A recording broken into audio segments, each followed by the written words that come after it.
से बोलिए मंगलमय भगवान की जय हो। जय जय राम कथा, जय श्री कृष्ण कथा। जिस श्रवण कर मिट जाता है जन्म जन्म का व्यथा। जय जय राम कथा, जय श्री कृष्ण कथा, जय श्री राम कथा। अब मैं नवम स्कंद का 10वां अध्याय की कथा सुनाने जा रही हूँ। भगवान श्री रामचंद्र जी का चरित्र।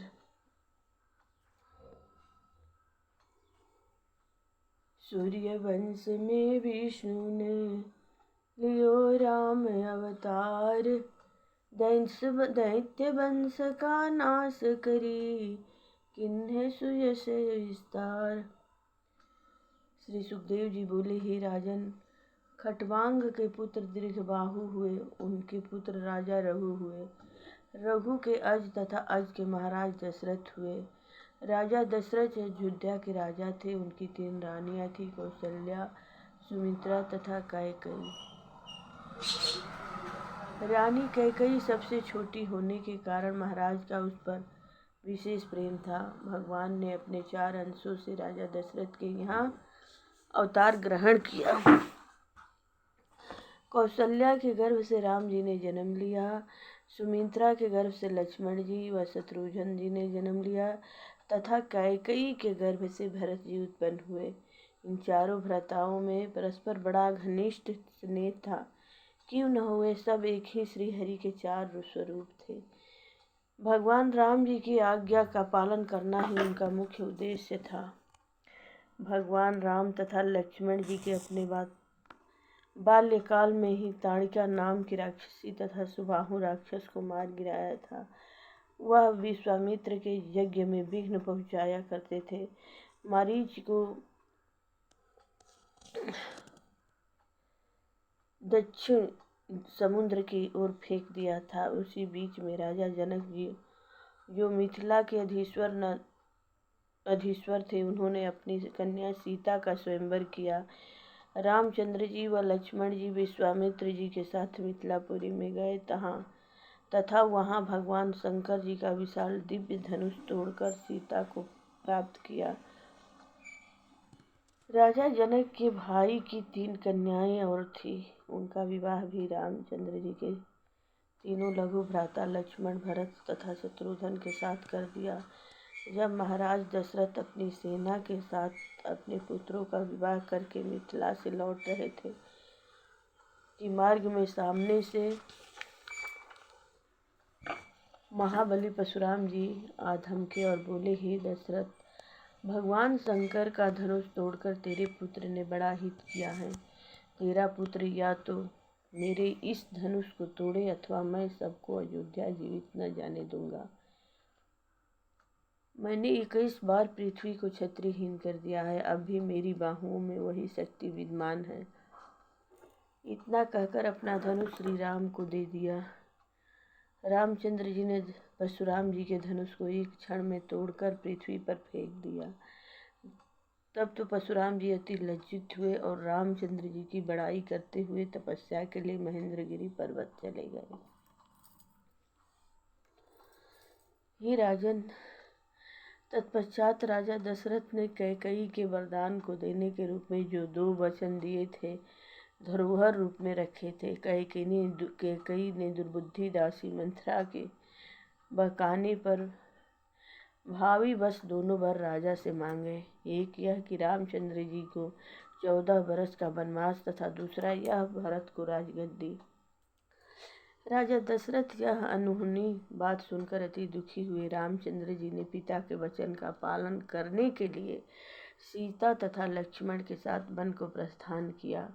राजपट तथा राजसी वस्त्र आभूषणों से ममता त्याग दी। वे तो साक्षात भगवान थे ही, उन्हें ममता तो सता ही नहीं सकती थी। उधर महाराज दशरथ का पुत्र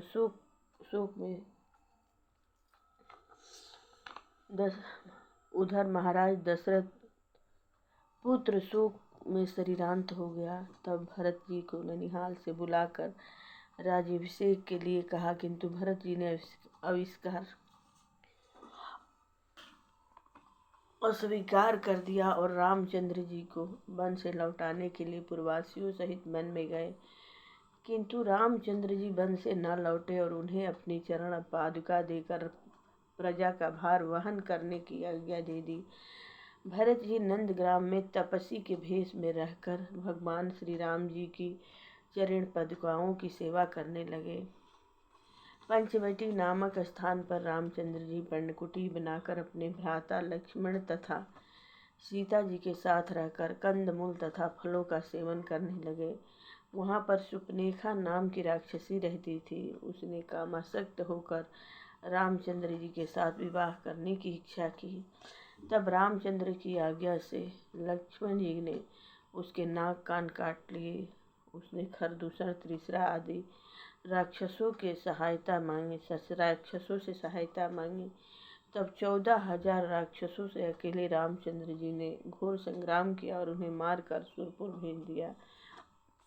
वह राक्षसी अपने भाई रावण के पास लंका में गई और सीता के सौंदर्य का वर्णन करती हुई बोली, मैं उस सुंदरी को तुम्हारे लिए ला रही थी।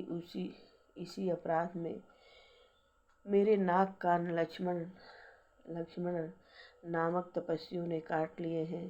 तब रावण क्रोधित होकर मारीच दैत्य को मृग बनाकर सीता को हरण कर लाया और उस सती साध्वी को अपनी भार्या बनाने का प्रयत्न करने लगा।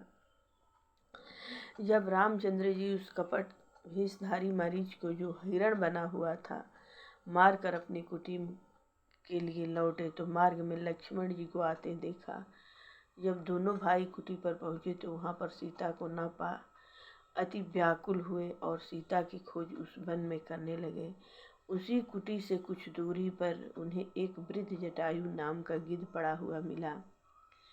उस गिद्ध ने रामचंद्र जी से रावण नाम के राक्षस द्वारा सीता हरण तथा उसे छुड़ाने के लिए उस रावण से अपने युद्ध का संवाद सुनाया और बोला कि उसी रावण ने मेरी यह दशा की है। मैं केवल आपके दर्शन करने तथा यह दुखद संवाद सुनाने को ही जीवित हूँ। वह रावण समुद्र के किनारे दक्षिण की ओर लंका में रहता है। यह कहकर जटायु ने शरीर त्याग दिया। तब रामचंद्र जी ने अपने परम मित्र तथा भक्त जटायु की अंतिम चेष्टा क्रिया की और आगे बढ़ गए। कुछ दूरी पर कबंध नाम के महादैत्य का संहार किया। फिर हनुमान जी की सहायता से सुग्रीव से मित्रता करके बाल नाम के वानर राजा का संहार किया और सुग्रीव की सहायता से असंख्यों वानरों को 10 दिशाओं में भेजकर सीता जी की खोज कराई। तब हनुमान जी तथा अंगद आदि वानर सीता की खोज करके लाए और विशाल वानर सेना लेकर लंकापुरी पर आक्रमण कर दिया। जब समुद्र ने रामचंद्र जी की सेना को मार्ग नहीं दिया तब उन्होंने भूभंग से ही समुद्र कांप उठा और उसमें रहने वाले सभी जलचर खौल उठे। तब समुद्र ने मनुष्य रूप धारण करके अपने ऊपर एक विशाल पुल बांधने की प्रार्थना की। राम ने ऐसा ही किया और नल नील वानरों की सहायता से सेतुबान नाम का पुल लंका तक बांध दिया। तब उस पुल से सारी वानर सेना दूसरी ओर उतर गई और लंका को घेर लिया। वहां पर विभीषण की सहायता से कुंभकर्ण, मेघनाद, धूम्राक्ष, कुंभ, निकुंभ, सुरातक, नरांतक, प्रस्थ, अहिरावण आदि समस्त राक्षसों सहित अभिमानी रावण को मार डाला। लंका का राज्य भक्त राज विभीषण को देकर राम जी सीता जी के साथ तथा अपनी समस्त वानर सेना सहित पुष्पक विमान द्वारा 14 वर्ष की अवधि समाप्त होने पर अयोध्या में आए। अयोध्या नगर वासियों ने अपने परम प्रिय महाराज अधिराज रामचंद्र जी को वन से लौट देख बड़ी प्रशंसा से उनका स्वागत व अगवानी की। भरत जी ने उनके चरणों में गिरकर उनकी पादुकाएं प्रदान की तथा गुरु वशिष्ठ जी की सहायता से रामचंद्र जी का राज तिलक किया। रामचंद्र जी अपनी माता तथा भाइयों सहित आनंद पूर्वक अयोध्या का राज करने लगे।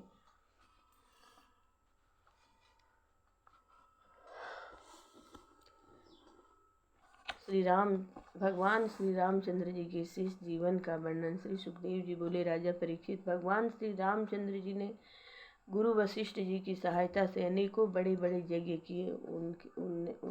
उनने कई बार सारी पृथ्वी को उन ब्राह्मणों को दान दिया। केवल अपने तथा सीता जी के पास पहनने के वस्त्र ही रह गए थे, किंतु आचार्य ने उन्हें पृथ्वी लौटा दी, क्योंकि उन्होंने स्वयं प्रकाश भगवान राम को अपना आराध्य देव तथा भगवान राम ने उन ब्राह्मणों को अपना इष्ट देव स्वीकार किया था।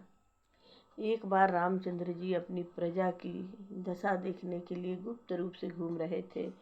तब उन्होंने यह अपवाद सुना। एक मनुष्य अपनी पत्नी से कह रहा था कि अरे उल्टा, मैं राम की तरह से तुझ घर से निकली हुई को फिर घर में नहीं रख सकता हूँ। रामचंद्र जी ने यह अपवाद बहुतों के मुँह से सुना। तब लोग अपवाद के भय से उन्होंने अपनी पतिव्रता साध्वी पत्नी को त्याग दिया।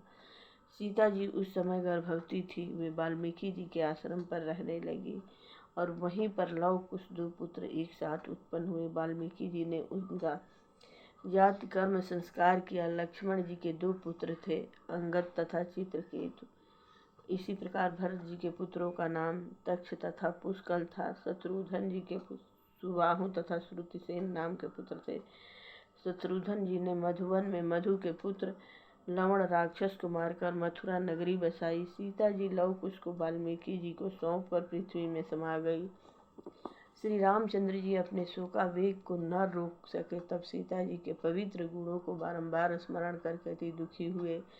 जब समर्थवान पुरुषों की यह दशा है तो गृहस्थ पुरुषों की तो कहीं ही क्या जा सकती है। राम ने ब्रह्मचारी रहकर 13,000 वर्ष तक पृथ्वी का राज किया।